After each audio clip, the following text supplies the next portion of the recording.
பலியிடப்படுவதெல்லாம் ஆடுகள்தான், சிங்கங்கள் அல்ல என்ற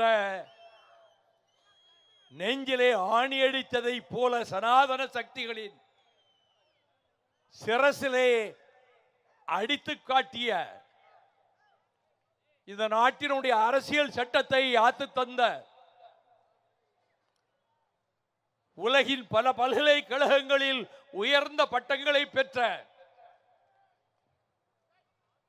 ஒடுக்கப்பட்ட மக்களுக்கு எந்நாளும் விடிவெள்ளியாக திகழ்கின்ற, நமக்கு வழிகாட்டுகின்ற பாபா சாஹேப் டாக்டர் அண்ணல் அம்பேத்கர் அவர்களின் சிலைக்கு என் சிரம் தாழ்ந்த வணக்கம். இதை சொல்லும் தகுதி எனக்கு உண்டு. இந்திய நாடாளுமன்றத்தின் மைய மண்டபத்தில் இந்திய நாட்டினுடைய தலைவர்கள் பட வரிசையில் காந்தியார் படம், நேரு படம், தாதாபாய் நவ்ரோஜியின் படம், கோபாலகிருஷ்ண கோகலே படம், பாலகங்காதர திலகர் படம் என்று பல படங்களும் வைக்கப்பட்டிருந்தாலும் இந்த தலைவருடைய படம் அங்கே இல்லை என்பதனால் நாடாளுமன்ற மாநிலங்கள் அவையிலே நான் சொன்னேன், டாக்டர் அம்பேத்கர் தானே அரசியல் சட்டத்தை தந்தார். அவர் படத்தை ஏன் மைய மண்டபத்திலே நீங்கள் வைக்கவில்லை? மற்ற தலைவர்கள் படங்கள் எல்லாம் வைத்திருக்கிறீர்களே, இந்த பாராளுமன்ற கட்டிடம் தீட்டுப்பட்டு விடுமா இந்த தலைவனுடைய படத்தை வைத்தால் என்று கேட்டேன். அடுத்து விஸ்வநாத் பிரதாப் சிங் நாட்டின் பிரதம அமைச்சரானார். அவரிடம் போய் சொன்னேன், இதே கருத்தை சொன்னேன். உடனடியாக செய்யுங்கள், டாக்டர் அம்பேத்கர் படத்தை மைய மண்டபத்திலே திறவுங்கள், வரலாற்றிலே உங்கள் பெயரும் நிரந்தரமாக நிலைத்திருக்கும் என்று. மறுநாளே அவர் ஆணையிட்டார், நாடாளுமன்ற மைய மண்டபத்தில் டாக்டர் அம்பேத்கருடைய படம் திறந்து வைக்கப்படும். அந்த அறிவிப்பை செய்து அந்த படமும் திறந்து வைக்கப்பட்டது. அந்த தகுதியோடு என்னுடைய ஆருயிர் விடுதலை சிறுத்தைகளே, உங்களை தமிழகத்தின் பல்வேறு தொகுதிகளில் மக்கள் நல கூட்டணியிலே எந்த தலைவருடைய பெயரை உச்சரித்தால் 1000 பறவைகள் சிறகடித்து பறப்பதை போல, 1000 அலைகள் ஓங்கி அடிப்பதை போல, எந்த தலைவனுடைய பெயரை சொன்ன மாத்திரத்தில் ரத்தத்திலே மின்சாரம் பாய்ந்தது போல கரம் ஒலி எழுப்புகிறீர்களோ, அந்த தலைவராகிய எழுச்சி தமிழர் தொல் திருமா அவர்களின்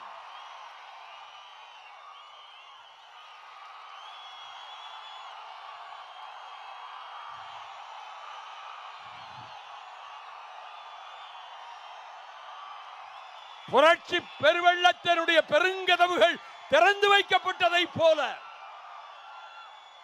இது புரட்சிகரமாக நடத்தக்கூடிய ஒரு தலைவருடைய பட்டாளம். இந்த பட்டாளம் எதற்கும் அஞ்சாத பட்டாளம். போலீசின் குண்டாந்தடிகளுக்கும் துப்பாக்கிகளுக்கும் அஞ்சாத கூட்டம். இந்த கூட்டத்தை கட்டுப்பாடோடு வன்முறை பாதைக்கு செல்ல விடாமல் அறவழியிலே, அண்ணலார் வழியிலே, அண்ணல் காந்தியார் வழியிலே சீறி துடிக்கின்ற விடுதலை சிறுத்தைகளை கட்டுக்கோப்பாக நடத்தி செல்லக்கூடிய ஆற்றல் இந்த தலைவனை தவிர வேறு எந்த தலைவனுக்கும் வராது.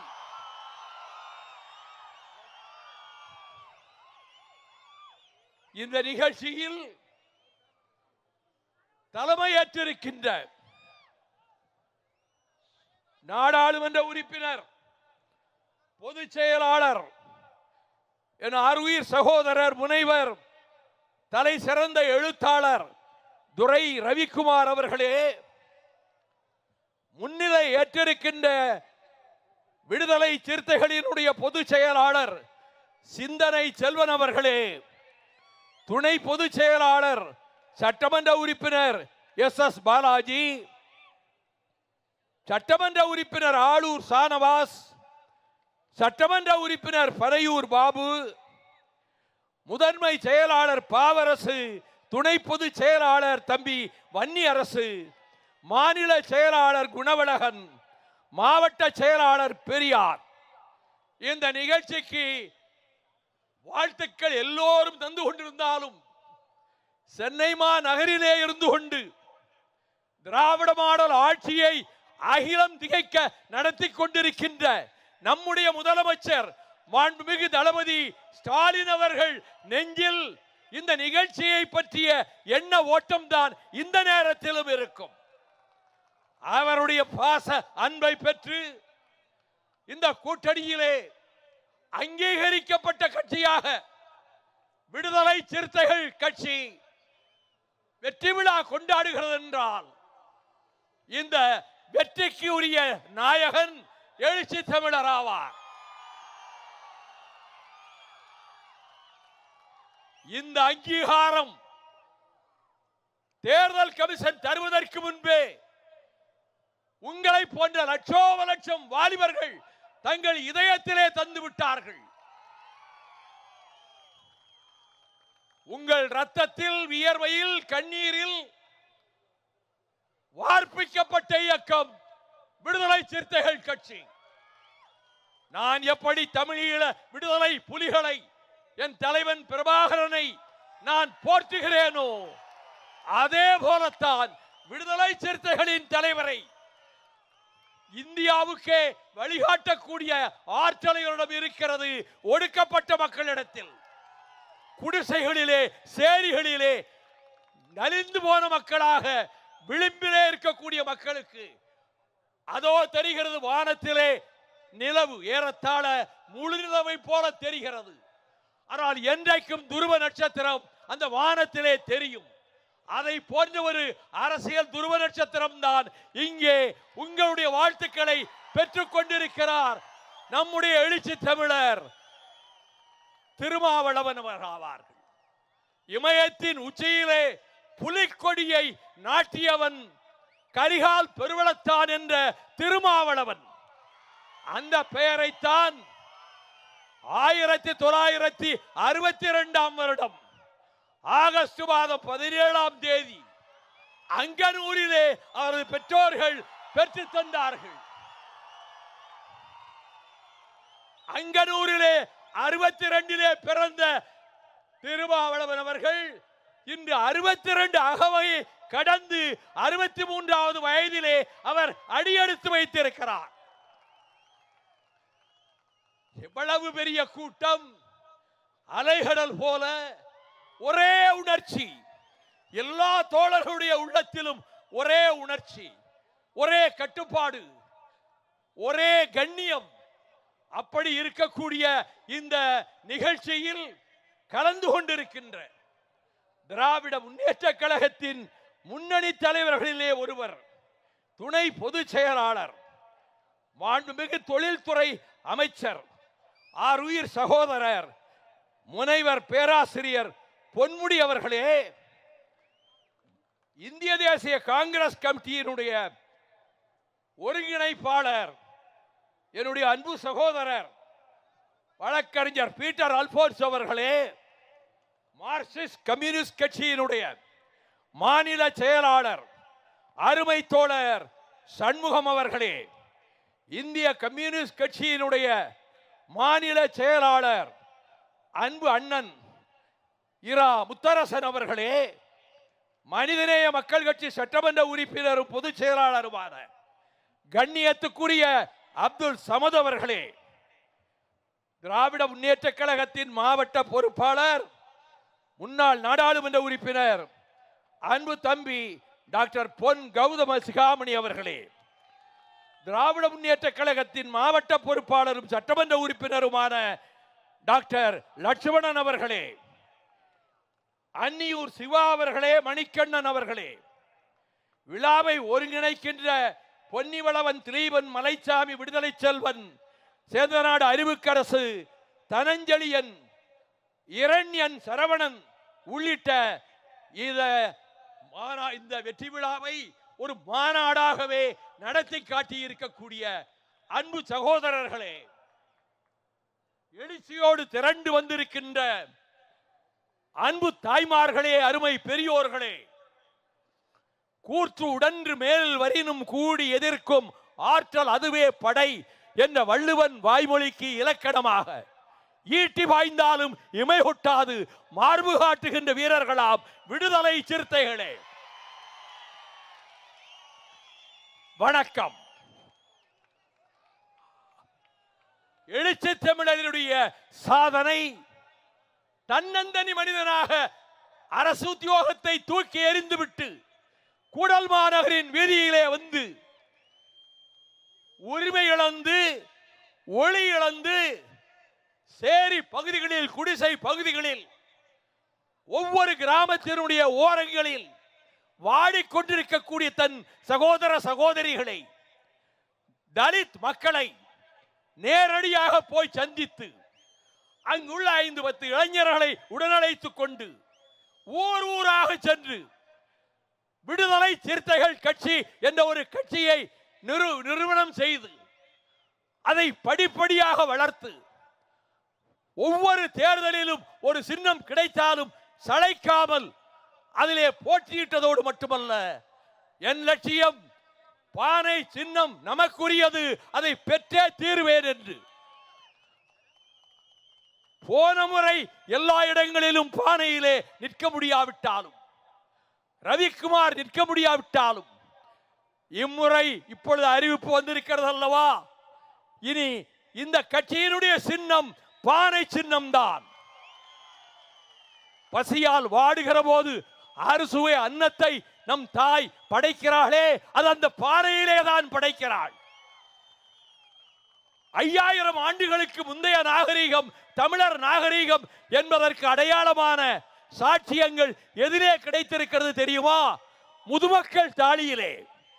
முதுமக்கள் தாளியும் ஒரு பானைதான். அதிலேதான் 5000 ஆண்டுகளின் வரலாறு அடங்கி இருக்கிறது. அதை போல இந்திய நாட்டினுடைய அரசியல் களத்தில் ஒடுக்கப்பட்ட மக்களுக்கு அண்ணலார் டாக்டர் அம்பேத்கர் அவர்களுக்கு பிறகு எல்லோரையும் காந்த சக்தியை போல வசீகரிக்கின்ற ஒரு தலைவன் இளைஞனாக தெற்கே இருந்து புறப்பட்டு வருகிறார்.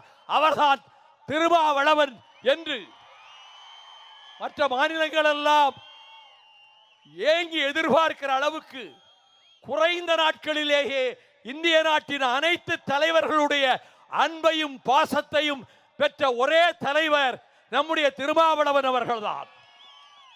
நான் 24 ஆண்டுகள் நாடாளுமன்றத்திலே இருந்தேன். எண்ணற்ற தலைவர்களை நான் பார்த்திருக்கிறேன். ஆனால் ஒடுக்கப்பட்ட தலித் சமூகத்திலே பிறந்து தன்னந்தனியனாக ஊர் ஊராக வந்து இன்றைக்கு லட்சக்கணக்கானவர்களை ஒன்று திரட்டி வடக்கே உள்ளவர்களும் தெற்கே திரும்பி பார்க்க வைத்து எதிர்காலத்தில் வரலாறு எழுதப்படும் போது ஒடுக்கப்பட்ட மக்கள் என்று சொல்லப்பட்ட தலித் மக்களுக்கு விமோச்சனம் தந்தவர் யார் தெரியுமா? அங்கனூரிலே பிறந்த தொல் திருமாவளவன். உங்களுடைய இயக்கத்தின்பால் பற்றுக்கொண்ட வெண்ணிலவன் நம்முடைய பாட்டுடை தலைவன் திருமா அவர்களுக்கு பாடான் திணை என்ற நூலை பல கவிஞர்கள் எழுதிய கவிதைகளை தொகுத்து இங்கே வெளியிட போகிறார். இன்று மாலையிலே வந்து இந்த புத்தகத்தை என்னிடம் கொடுத்தார். நான் ஆர்வத்தோடு புரட்டி படிக்க ஆரம்பித்தேன். அதில் தங்க ஜெயபால் ஜோதி என்னும் தலைவன் தலைவா என்ற தலைப்பிலே எழுதியிருக்கிற கவிதை என் நெஞ்சத்தை மிகவும் கவர்ந்தது. இதோ வாசிக்கிறேன்.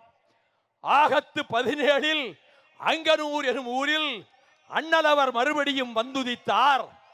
தொல்காப்பிய செம்மல் பெற்ற சீரும் இளைய அண்ணன், தம்பிகள் நிறைய பெற்ற அண்ணன்களின் தம்பி, முறுக்கிய மீசையும் உயர்ந்த கரங்களும் எம் தலைவா ராவணன் நீ என்று கண்டுகொண்டோம். உங்கள் நெருப்புரையால் பகைவருக்கு இங்கே வாய் அடைத்தது, மனமோ எரிந்தது. உங்கள் கொள்கை நிலையால் கட்சிகளின் கொள்கைகள் எல்லாம் மறுபரிசீலனை ஆகிறது. கல்லாலான கடவுள் கூட தினம் பள்ளி அறை செல்லுகிறார். பாலும் பருப்பும் தெளிதேனும் கலந்துண்டு தூங்குகிறார். பாவம், நீ பகைவருக்கும் அருளும் தெய்வம். புக்குகள் போல பாதி வயிறே புசிக்கின்றாய். ராத்திரி பகல் ஒதுக்கி பரிதவிக்கும் மக்கள் எண்ணி ஊரூராய் சுற்றுகின்றாய். உன் வாழ்க்கையே மக்களுக்கு ஒப்படைத்தாய். இமய முதல் குமரி வரை உன் பேச்சு. தில்லியும் நாக்பூரும் குறிவைத்தாய். பதரும் சனாதன மூச்சு. தீந்தமிழும் திகட்டாதனின் போர்க்குரலும் நாடாளுமன்றம் கேட்க நாப்பிழந்து நின்ற விந்தை. அவருக்கு இணை பேச்சு ஏது? அரசியலில் அவருக்கு இனி மாற்று ஏது? குடிசைக்குள்ளே பிறந்தாய். நின் கூர்த்த மதிய ஆளுமையால் நாடாளுமன்றம் ஆண்டாய். அமைப்பாய் திரள் என்றாய். குடும்பமே அமைப்பின் பின் திரண்டு நின்றோம். அடங்க மறு என்று சொன்னாய். அடங்கினர் இழிசனர். அத்தனையரும் சாதிகளை அடக்கி வைத்த சிறுத்தை மொழி. உன் விழி அசைவில் அணிவகுக்கும் சிறுத்தைகளின் பட்டாளம். அது நடக்கும் நடை உறுதி கண்டு அப்பப்பா நடுங்கிடும் பூமி. ஒடுக்கப்பட்டோரெல்லாம் உன்னை நம்பி இருக்கிறோம். இன்னலும் எம் மக்கள் துயர் துடைக்க இவ்வுலகம் இருக்கும் வரை நீ இருப்பாய். தம்பிகள் நிறைய பெற்ற அண்ணனே, அண்ணன்களின் தம்பியே, நீ வாழ்க வாழ்க. விண்ணும் மண்ணும் இருக்கும் வரை, ஓடும் நதிகள் இருக்கும் வரை, சிகரங்கள் இருக்கும் வரை, இந்த பூமி இருக்கும் வரை, வரலாறு தீட்டப்படும் போதெல்லாம் தமிழ்நாட்டினுடைய வரலாற்றை புரட்டுகிற போது அங்கே ஒடுக்கப்பட்ட மக்களுக்கு உந்து சக்தியாக இருந்து அவர்களை சமூகத்தின் அத்தனை நிலைகளிலும் சமமாக அமர வைத்து ஒரு நாள் கோட்டையையும் கைப்பற்றுவோம் என்று அவர்களை முழக்கமிட செய்து இத்தனையும் செய்திருக்கின்ற என்னுடைய ஆர்வீர் சகோதரர் திருமா அவர்கள் நண்பனுக்கு தோழனுக்கு ஒரு துன்பம் என்றால் மின்னல் வேகத்திலே அங்கே வந்து நிற்பார். அதுதான் திருமாவளவன். எங்கள் கிராமத்தில் டாஸ்மாக் கடையை மூட வேண்டும் என்று சொல்லி சசிபெருமாள் இறந்த 3ஆம் நாள் என் தாயார் அன்னை மாரியம்மாள் எங்கள் ஊர் பெண்கள் 1000 பேரை திரட்டி கொண்டு அங்கே போய் உண்ணாவிரதம் இருந்தார். எனக்கு தெரியாது. அப்பொழுதுதான் எனக்கு செய்தி வந்தது, தாயார் உண்ணாவிரதம் இருக்கிறார்கள் என்று. அதற்கு முன்பு எங்கள் ஊரில் பிரபாகரனின் இளைய புதல்வன் 8 வயது நிரம்பிய பாலச்சந்திரன் கொடூரமாக சுட்டுக் கொல்லப்பட்டானே. அந்த காந்த விழிகளில் அச்சம் தெரியவில்லையே. அவன் கண் முன்னாலேயே 5 விடுதலை புலி வீரர்கள் சுட்டுக் கொல்லப்பட்டார்கள். ஒரு கையிலேயே மேலே போட்டுக்கொண்டு ஒரு பிஸ்கட்டை பாதி கடியாக கடித்துக் கொண்டு இருந்த அந்த படத்தை வைத்துத்தான் எல்லா இடங்களிலும் உண்ணாவிரதம். என் தாயார் அங்கே உண்ணாவிரதம் இருப்பதை கேள்விப்பட்டு அவர் அந்த பாலச்சந்திரனை சொன்னதற்காக எங்கள் ஊரிலே உண்ணாவிரதம் இருந்தார். அப்பொழுதும் 1000 பேர் திரண்டார்கள். ஆனால் அதற்கு மறுநாள் அவர்கள் உடல் நலம் கெட்டது. நான் அப்பல்லோ மருத்துவமனைக்கு கொண்டு வந்தேன். என் தாயாரை சோதித்து பார்த்துவிட்டு இவர்களுக்கு சர்க்கரை வியாதி, இரத்த அழுத்த வியாதி இருக்கிறது, அதோடு ஒரு நாள் முழுக்க சாப்பிடாமல் இருந்திருக்கிறார், இனி ஒரு தடவை இப்படி இருந்தால் உயிருக்கு உத்தரவாதம் இல்லை, இப்பொழுது எப்படியோ காப்பாற்றி விட்டோம் என்று சொல்லி என்னோடு அனுப்பி வைத்தார்கள். ஆக இந்த 2வது உண்ணாவிரதம் டாஸ்மாக் கடைகளை எதிர்த்து நடத்திய உண்ணாவிரதம் உயிர் குடிக்கும் யமனாக 3 மாதம் கழித்து நான் பஞ்சாபிலே சண்டிகரிலே இருக்கிறேன். அந்த முதலமைச்சரை பார்த்து கொண்டிருக்கிறேன். அறைக்கு வந்தவுடன் தகவல் வருகிறது, உன் தாயார் காலமாகிவிட்டார், இறந்து விட்டார் என்று. நான் டெல்லி வந்து சென்னை வந்து மதுரை சென்று அங்கிருந்து நான் போய் சேருகிறேன். அண்ணன் வந்துட்டாரா என்று என் தம்பி ரவிச்சந்திரனிடம் என் தாயார் கேட்டிருக்கிறார். வந்து கொண்டே இருக்கிறார் என்று அவன் சொல்லி இருக்கிறார். அடுத்த 5வது நிமிடம் மூச்சு அடங்கி விட்டது. அவர் மறைந்து விட்டார். நான் போகிற போது உயிர் இல்லை. அதற்காக அந்த போராட்டம் நடக்கிற போது என் தாயாரும் இருந்த அந்த போராட்டத்தை 2வது முறை நடத்திய போது 500 போலீஸ்காரர்களை மீண்டும் கொண்டு வந்து டாஸ்மாக் கடைக்கு முன்னாலே நிறுத்தி இருக்கிறார்கள். அவர்கள் இன்றைக்கு இந்த கடையை திறந்து வைத்து விற்பனை செய்வார்கள் என்றார். நான் இளைஞர்களை, வாலிபர்களை அழைத்தேன். 500 வாலிபர்களை திரட்டினேன். வயது முதிர்ந்தவர்களை, பெண்களை எங்களோடு வராதீர்கள் என்று தடுத்து விட்டேன். ஒரு வேனில், பிரச்சார வேன், அதில் மேலே நின்று கொண்டு இந்த டாஸ்மாக் கடையை இப்பொழுது அகற்றப் போகிறீர்களா இல்லையா? சசி பெருமாளின் உயிரையும் பறித்துக் கொண்டீர்கள், இப்பொழுது இதை அடைக்கப் போகிறீர்களா இல்லையா என்று சொல்லி வேனிலே சென்று வேனை விட்டு கீழே இறங்கி நான் டாஸ்மாக் கடையை நோக்கி நெருங்கி சென்றேன்.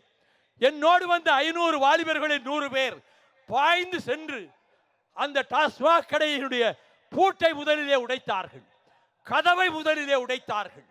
உள்ளே இருக்கிற விஸ்கி, ஒயின், பிராந்தி பாட்டில்களை ரோட்டிலே போட்டு உடைத்து தீ வைத்தார்கள். தீ கொழுந்து விட்டு எரிந்தது. அப்பொழுது காவல்துறையினர் தடியடி பிரயோகம் செய்தார்கள். நமது தோழர்களும் சில தடிகளை பிடுங்கிக் கொண்டு பதிலுக்கு தாக்கினார்கள். அதற்கு பிறகு கண்ணீர் புகை பிரயோகம் நடந்தது. என் தம்பி ரவிச்சந்திரனுடைய கால்களில், இடுப்பில் 3 தோட்டாக்கள், கண்ணீர் புகை தோட்டாக்கள் துளைத்திருந்தன. நான் போய் வேனுடைய உச்சி முகப்பிலே போய் நின்று கொண்டேன். மேலே நின்று கொண்டிருக்கிறேன், எதிரே போலீஸ். அவர்களுக்கு உத்தரவு வந்திருக்கிறது, கண்ணீர் புகை பிரயோகியுங்கள், லத்தி சார்ஜ் பண்ணுங்கள், ஒன்றும் முடியாவிட்டால் துப்பாக்கி சூடு நடத்துங்கள் என்று சொல்லி இருக்கிறார்கள். ஆக கண்ணீர் புகை அடித்துக் கொண்டே என்னை நோக்கி வந்தார்கள். நான் இப்படி நின்று கொண்டு, என்ன சுட போறையா, சுடுறா என்று சட்டை பொத்தான்களை கலற்றி, சுடு, உனக்கு தைரியம் இருந்தால் சுடு, சாக தயார், நான் பிறந்த மண்ணிலேயே சாக தயார் என்றேன். அதற்குள்ளாக எஸ்பி வந்து விட்டார். ஓ, ராபர்ட் கிளை மாதிரி நடந்து வருகிறாரே, இவர்தான் எஸ்பியா என்று கேட்டேன். டிஐஜி அதற்குள்ளாக கார்களின் ஹாரன் சத்தம் கேட்டது. இன்னொரு படை வருகிறது என்று சொன்னார்கள். நான் மேலிருந்தவாறே திகைத்து போய் பார்க்கிறேன். இந்த நட்சத்திரமும் நீலமும் சிவப்பும் கொண்ட கொடி தாங்கிய வேன் வருகிறது. அதிலே முன் இருக்கையிலே நம்முடைய தலைவர் உட்கார்ந்து இருக்கிறார். விடுதலை சிறுத்தைகளினுடைய தலைவர் திருமா உட்கார்ந்து இருக்கிறார். கிட்ட வந்தவுடன் இறங்கி ஓடி வந்து, என்ன செய்ய வேண்டும் அண்ணே? என்கிட்ட போலீஸ் சொன்னார்கள், துப்பாக்கி சூடு நடக்கிறது, நீங்கள் போகாதீர்கள், நிலைமை விபரீதமாகி விடும் என்று. துப்பாக்கி சூடும் நடத்த துணிந்து விட்டீர்களா? அண்ணன் அங்கே போர்க்களத்திலே இருக்கிறார், நான் எப்படி போகாமல் இருப்பேன்? என்னுடைய கார் நேராக அந்த இடத்துக்கு தான் செல்லும் என்று வந்து விட்டார். அவரும் வந்தவுடன் எனக்கு உணர்ச்சி பொங்கியது. காவல்துறையே, இங்கிருந்து அகன்று போகிறாயா இல்லையா? டிஐஜி முருகன் வந்து என்னையும் திருமாவையும் சமாதானப்படுத்திவிட்டு போலீஸையும் எஸ்பியையும் திருப்பி அனுப்பிவிட்டார். ஒரு ஆபத்து வந்தபோது அதை தடுப்பதற்கு ஓடி வந்த திருமாவளவன் அவர்களுக்கு விழா நடக்கிற போது அதிலே பங்கெடுக்காமல் நான் இருந்து என்ன பயன்? அதனால் தான் நான் ஓடோடி வந்தேன். அலைகடல் போல் திரண்டிருக்கிற இந்த கூட்டத்திலே வந்து நின்றேன். அவர் இன்னும் பல வெற்றிகளை பெறுவார். அவர் எடுக்கிற முயற்சிகள் அனைத்திலும் வாகை சூடுவார். எல்லோரையும் அரவணைத்துக் கொள்ளுகிற பக்குவம், எல்லா கட்சி தலைவர்களினுடைய நேசத்தை பெற்றிருக்கக்கூடிய பக்குவம், மக்களுடைய இதயத்திலே அன்பை பெற்றிருக்கக்கூடிய பரிமாணம், இத்தனையும் கொண்ட அவர் இன்று 63 நடக்கிறது. அவர் 103ஐயும் கடப்பார், 123ஐயும் கடப்பார், 153ஐயும் கடப்பார்.